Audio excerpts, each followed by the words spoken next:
Bonjour, donc aujourd'hui je voulais vous proposer une méditation qu'on va faire ensemble. Et donc par rapport à notre mental qui suscite beaucoup de questions, beaucoup de... c'est-à-dire qu'on se demande qu'est-ce qu'on fait avec tout ce flux de pensées et d'où ça vient aussi. Alors il faut savoir que ces pensées ne nous appartiennent pas. Ça peut être des flux collectifs, ça peut être des programmations, des conditionnements, des souvenirs qui sont implantés en nous. Et donc l'idée, c'est vraiment de se détacher, pardon, je perds ma voix, de se détacher de ce flux de pensée, autrement dit, de se désidentifier et de se dépersonnaliser. C'est-à-dire que d'arrêter de croire que ce sont nos pensées, je ne sais pas si vous avez remarqué, mais pratiquement tous les êtres humains se plaignent qu'on est vraiment assailli par ce flux de pensées, ces doutes, ces petits commentaires intérieurs, ces petites voix intérieures. C'est important aussi de, de réaliser que notre mental, en fait, c'est la représentation de la manipulation perverse à l'extérieur. Donc comme on est un petit microcosme, on contient le monde entier, on est un petit monde. Et dans ce petit monde, il y a encore cette force de l'ombre qui essaye de nous détourner de notre lumière, de nous arracher de notre attention du moment présent. Et c'est ce qu'on retrouve aussi à l'extérieur avec ce manque de sens profond, ce déracinement à l'énergie du cœur, à l'énergie de l'humanité, euh, ce qui donne lieu à des tentatives de contrôle exacerbées, voire beaucoup de violence aussi, parce que c'est déraciné justement de la lumière, du moment présent, des forces de la vie, hein, du dialogue avec la vie d'instant en instant. Et donc voilà, donc ça c'est, on a cette espèce de tentative de contrôle à l'intérieur. euh, et quand effectivement on est des personnalités trop contrôlantes, ben, ça peut vouloir dire que le mental a vraiment pris le dessus et essaye d'imposer justement ce contrôle. Donc voilà, on va expérimenter ça en méditation. Donc je vous propose de vous installer en assise méditative. Alors il y a certaines personnes qui préfèrent aussi se mettre en relaxation. Voilà, à vous de voir ce qui vous convient le mieux. L'idée, c'est si on se met en relaxation, c'est de ne pas s'endormir et de rester vigilant. Moi, je préfère conseiller cette posture qui d'abord propose la verticalité, le bassin bien ancré. Euh, mais voilà, comme il y a beaucoup de fatigue en ce moment, et je vous assure que c'est par rapport aux énergies les énergies transformatrices, hein, parce qu'on est vraiment dans un basculement d'énergie justement. Et il y a beaucoup de fatigue, il y a beaucoup d'anxiété, etc.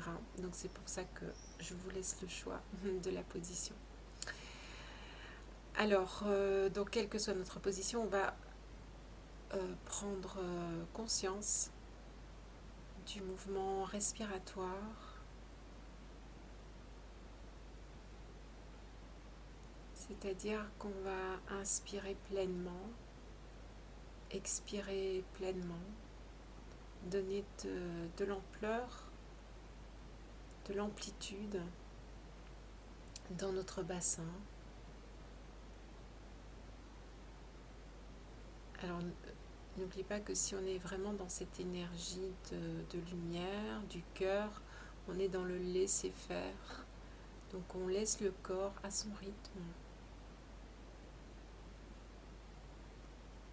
Parce que justement la respiration propose de revenir à un rythme plus naturel quand on prend conscience que c'est pas nous qui respirons et qu'on peut se déposer pleinement sur comme une vague qui monte à l'inspire, une vague qui descend à l'expire. Et on se laisse bercer par ce mouvement. Et on va sentir le bassin se déposer, les jambes se déposer, les épaules se déposer. On va sentir se détendre jusqu'au bout des doigts. On va desserrer les mâchoires. Sentir que grâce à la force de nos racines, on va pouvoir s'élever, se déployer dans le ciel. Sentir le sommet du crâne relié au ciel. Sentir le haut du corps comme une antenne. On va capter les énergies de cette puissance.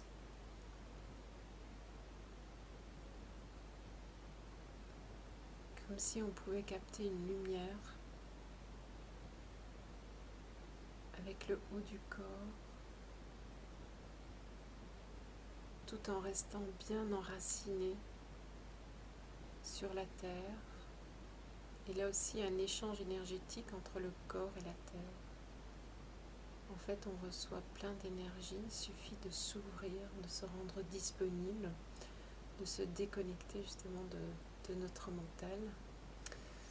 Alors justement, on va prendre conscience que notre mental est une sorte de mécanisme qui tourne sur lui-même, c'est-à-dire qu'il va toujours nous desservir les mêmes choses, des mémoires, des références passées, des choses qu'on a entendues, des choses qu'on a lues, des projections futures qui font peur parce que c'est toujours avec beaucoup de doutes, avec beaucoup de peur.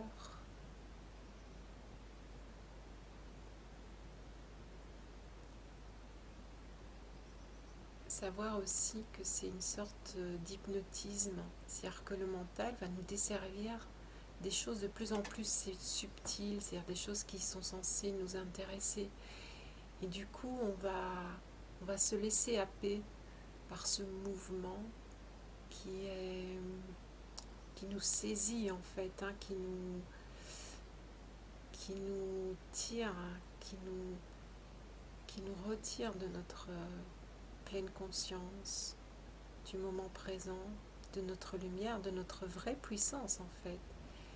Et là, c'est comme si il voulait nous faire croire que si on réfléchit pas, et si on perd le contrôle, c'est fichu, tout va nous échapper. Et que la vraie intelligence, c'est de rester dans ces réflexions, dans ces pensées infinies. Il faut savoir aussi que, comme tout bon manipulateur, il y a un mélange de vérité et de faux. C'est-à-dire qu'il va quand même venir avec des idées qui ne sont pas tout à fait fausses et qui relatent quand même des choses assez sensées. Donc, à nous de voir tous ces mécanismes, de pouvoir détecter les pièges du mental.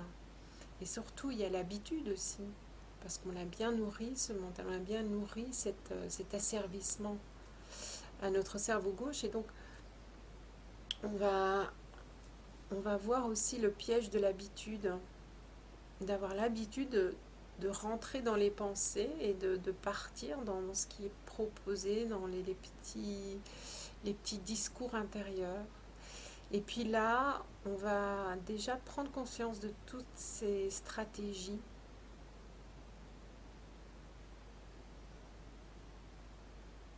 et nous dire que tout ça sont des mensonges, des illusions,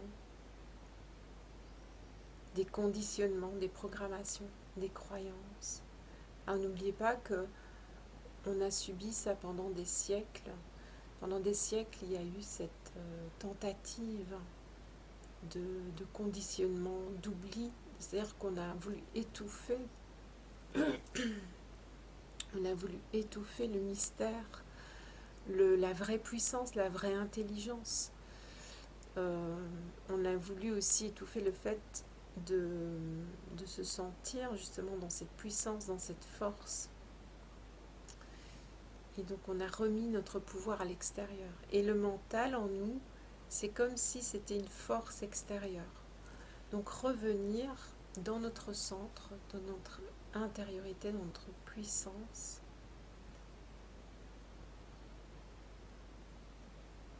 Alors, ayant pris conscience de tous ces petits mécanismes, conditionnements, manipulations, on va décider de ne plus se laisser piéger et de ne plus écouter notre mental, considérant que notre mental nous ment.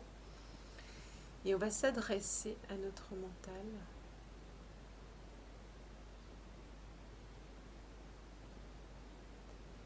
et on va dire à notre mental, donc on peut le dire dans notre fort intérieur, je te vois,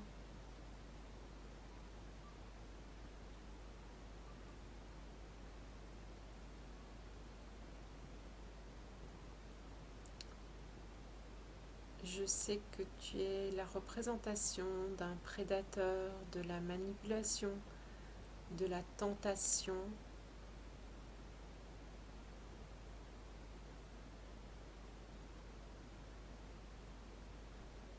Tu es l'ombre qui détourne de la lumière.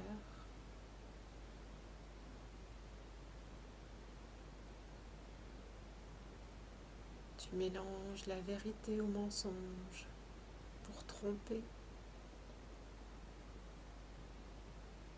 Tu racontes des histoires et encore des histoires.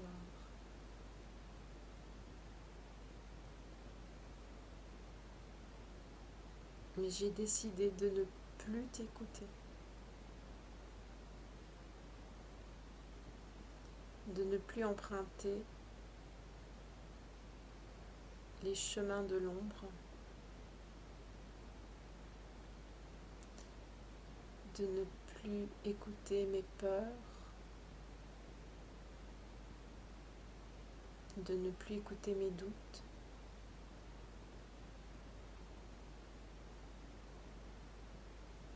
de ne plus écouter mes projections chimériques, de ne plus me raccrocher aux mémoires passées.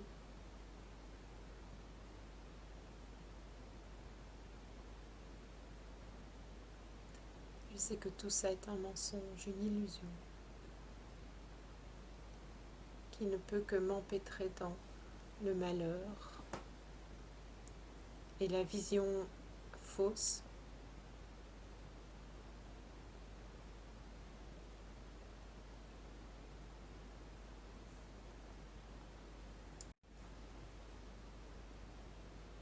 je décide de me connecter à ma lumière intérieure,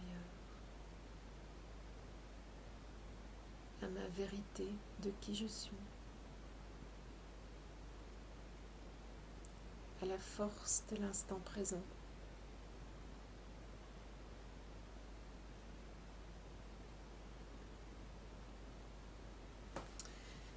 C'est aussi avoir la curiosité, l'enthousiasme de découvrir quelque chose d'autre. Cette sécurité qui est à l'intérieur de notre puissance, grâce à la reconnaissance de cette puissance de qui on est, de notre pouvoir de création.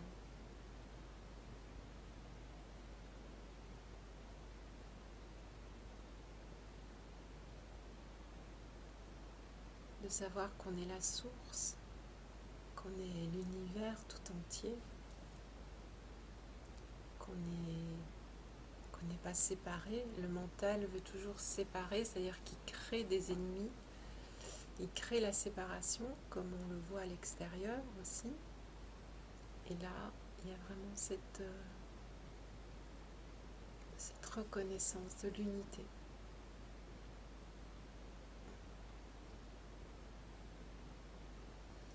cette joie de retrouver qui on est vraiment, notre éternité aussi. Il y a quelque chose qui peut se poser parce que dans la stratégie du mental, on est toujours inquiet, anxieux, on est toujours dans le manque à gagner, on n'est jamais satisfait, c'est la carotte qui nous fait marcher, mais dans un désespoir.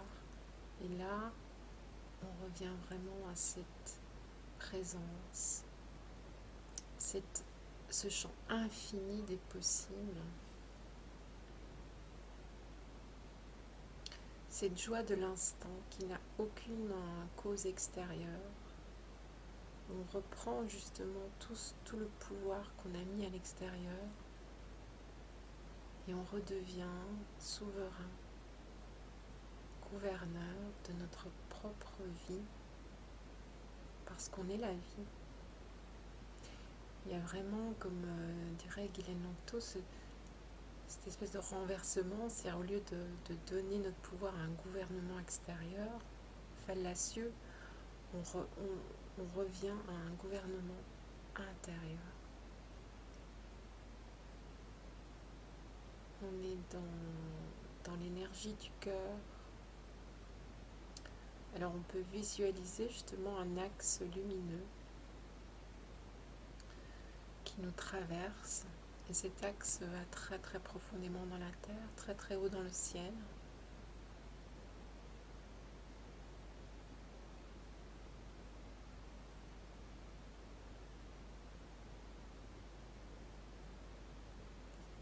Et à partir de la lumière du cœur, on peut vraiment sentir qu'on est dans ce soleil, on est dans cette lumière. C'est comme si on s'élevait au-delà de la dualité, au-delà du bien, du mal, du vrai, du faux. On peut vibrer plus haut. On peut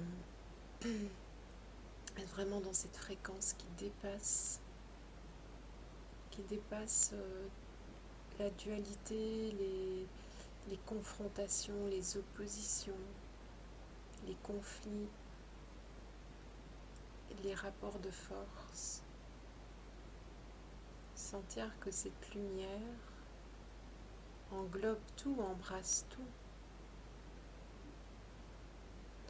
ne revendique rien, n'attend rien, elle est dans sa plénitude. Sentir qu'on est complet, qu'on est innocent.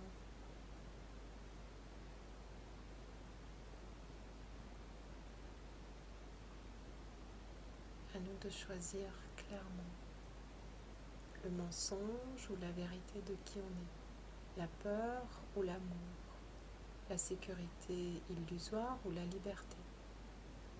On pose clairement l'intention de notre choix.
Voilà. Je pense qu'il faudra y revenir pour vraiment ne pas retomber dans les anciens schémas. Donc si vous avez envie de refaire cette méditation, n'hésitez pas. Je vous remercie de m'avoir accompagné dans cette pratique et je vous dis à très bientôt.